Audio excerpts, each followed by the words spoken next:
नमस्कार, रामकृष्ण हरी. आपल्या चॅनलवर सर्वांचे सहर्ष स्वागत. सार्थ ज्ञानेश्वरी या सिरीजमधील अध्याय 3 आपण काल पाहिला.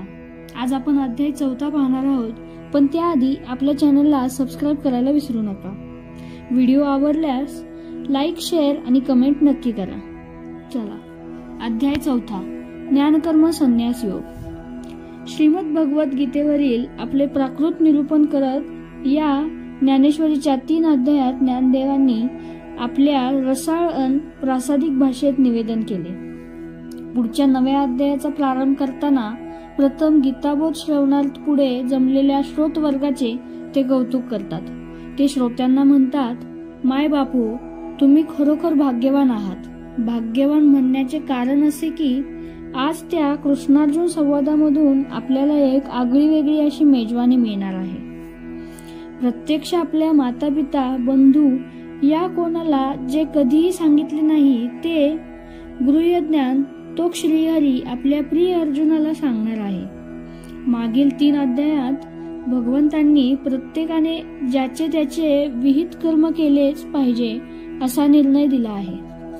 त्याबरोबर त्यांनी हा कर्मयोग निरीश्चक वृत्तीने कोणतीही फलापेक्षा न करता त्याचे मी कर्म करणारा आहे ही अहंता न बाळगता ती सर्व कर्मे ही ब्रह्मार्पणानुस या भावनेने केली तर ती कर्त्याला बाधक होत नाहीत. असा कर्म करता कर्मबंधनात अडकत नाही. ही गोष्टही अनेक दाखले देऊन सांगितली.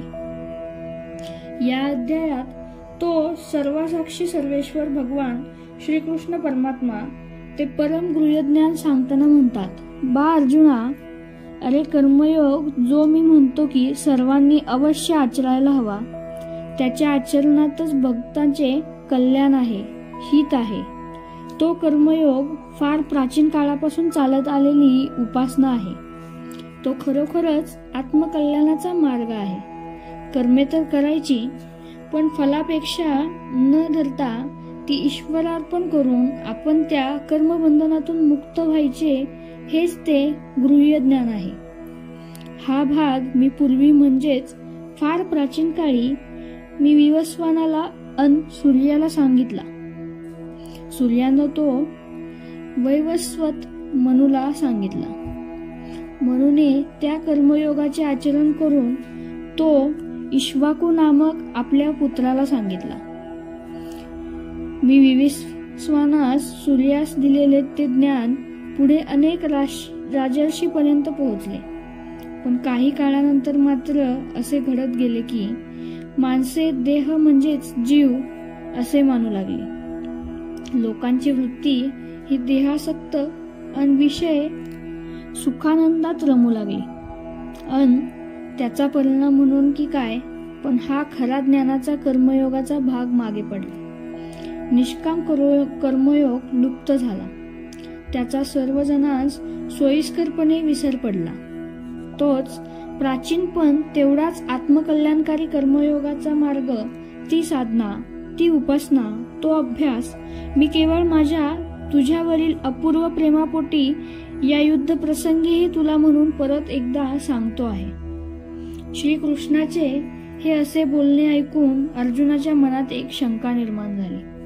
तो विनम्रपणे हात जोडून ती शंका निरसन करून घेण्याच्या हेतूने म्हणाला, अरे भगवंता, तुझे माझ्यावर मातृव्रत प्रेम आहे हे मी जाणतो. पण देवा, माझ्या मनात एक शंका आहे की तुम्ही तर माझ्या आता इथे समोर आहात. मग फार प्राचीन काळी तुम्हीच हा गृह्यज्ञानाचा भाग त्या विवस्वानास, त्या सूर्यास सांगितले हे कसे?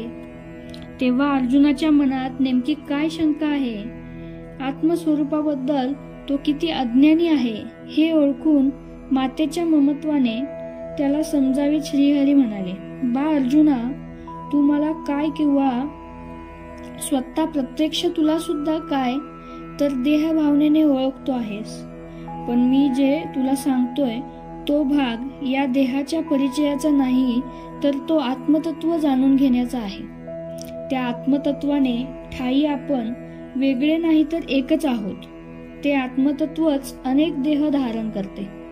कालांतराने जीर्ण वस्त्राप्रमाणे त्याचा त्याग करते अन पुन्हा एकदा नवा देह धारण करते. देह नाश पावतो, पण आत्मतत्वाचा कधीच नाश होत नाही. हा भाग मी याआधी तुला सांगितला आहे. त्याचा जर नीटपणे साक्षीत्वाने विचार केला तर असे लक्षात येईल की मी म्हणजेच ते परमतत्व, तो परमात्मा. हा आदी अन अंत आहे. अर्जुना, तुझे माझे याआधी अनेक जन्म झालेले आहेत. देह बदलले, वरची वस्त्रे बदलली, तरी आपण सर्वजण आत्मतत्वाच्या रूपाने एकच आहोत. जे आत्मतत्व आज आहे ते कालही होतेच.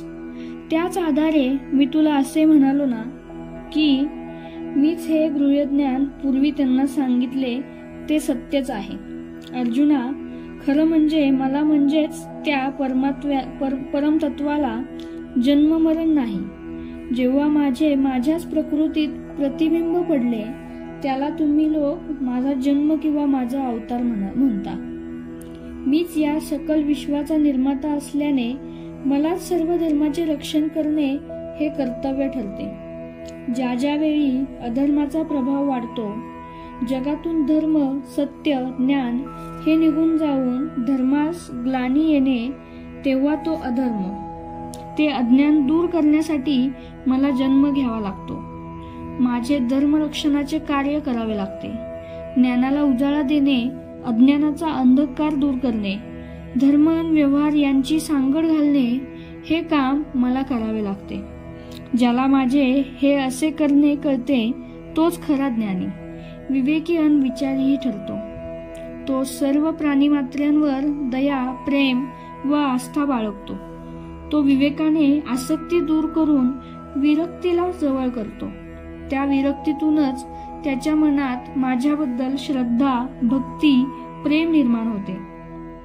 खरं म्हणजे देणारा आणि घेणारा कर्माशिवाय दुसरे अन्य कोणीच नसते. माणूस जी अन जशी कर्मे करतो त्याला तशी फळे मिळतात. भिन्न भिन्न उपासना मार्ग असले तरी त्या उपासनांचा मीच साक्षी असतो. या उपासनेत ज्याची त्याची भावना फलद्रूप होत असते.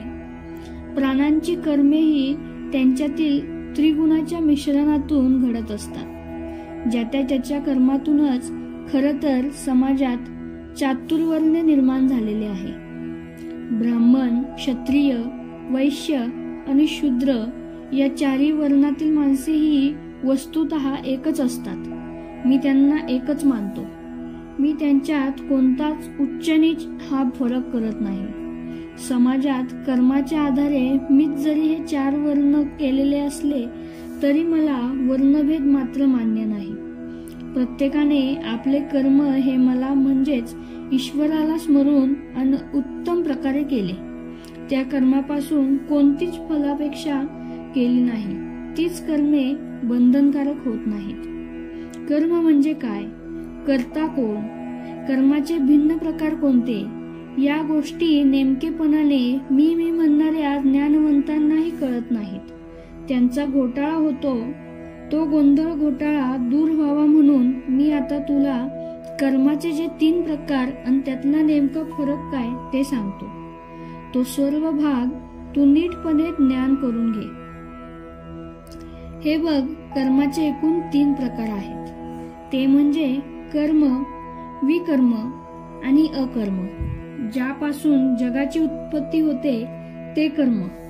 स्वधर्मानुसार जी कर्मे केली जातात अथवा करावी लागतात ती विकर्मे, आणि जी नेमून दिलेल्या शास्त्र धर्माच्या विरुद्ध आहेत ती कर्मे म्हणजे अकर्मे. आपण आपले नेमके विहित कर्म काय आहे हे न ओळखता आल्याने जेव्हा ते कर्म करू नये असे आपल्याला वाटते ते म्हणजे अकर्म होय. अर्जुना, या रणांगणावर स्वतःच्या शास्त्र धर्माचा विसर पडून तुला मोहाने हे युद्ध करू नये असे जे वाटते आहे ते पूर्णतः अकर्मच आहे. माझे तुला हेच सांगणे आहे की त्या अकर्माचा आधार न घेता आता या काळी जे उचित कर्म आहे त्याचे आचरण कर. जे ज्ञानी पुरुष असतात ते लोकांच्या दृष्टीने सर्व कर्मे आचरत असतात. पण त्यांना त्या कर्मापासून कोणतीच फल अपेक्षा नसते. जी कर्मे आपल्या हातून घडत आहे त्याचा कर्ता हा दुसरा कोणीही आहे हे ते आत्मज्ञानाच्या बळावर जाणतात.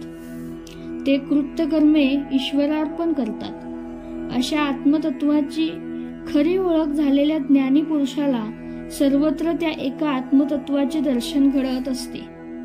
त्याची बुद्धी भेदरहित असते. तो कोणाबद्दलही आपल्या मनात अपपरभाव राखत नाही. तो आत्मस्वरूप ब्रह्मास ओळखून करता असतानाही आकर्तेपणाचा मुक्त भाव भोगत असतो. सर्व प्रकारची कर्मे करीत असेल तरी आपले नैष्कर्म होऊन राहणे ही एक खास युक्ती आहे. चित्ताची ही स्थिर स्थिती प्राप्त करून घेण्याचे भिन्न भिन्न मार्ग आहेत. कोणी विवेक वैराग्ययुक्त होऊन योगरूपी अग्नीची उपासना करतात. कोणी आत्मसंयमाचे इंद्रिय दमनाचे मार्ग निवडतात. कोणी इंद्रियांना जिंकण्याचा यत्न करतात. द्रव्ययत्न, तपयज्ञ, जपयज्ञ, वागयज्ञ अशा प्रकारचे कोणी यज्ञ करून त्या आहुत्या समर्पण करतात. हे असे यज्ञाचे विविध प्रकार आहेत. उपासनेचे मार्ग वेगळे असले तरी शेवटी सर्वांचे लक्ष साध्य किंवा अपेक्षित फलाशा एकच असते, ती म्हणजे मोक्ष. सर्व प्रकारच्या यज्ञांमधला सर्वात श्रेष्ठ असा जर कोणता यज्ञ असेल तर तो म्हणजे ज्ञानयज्ञ.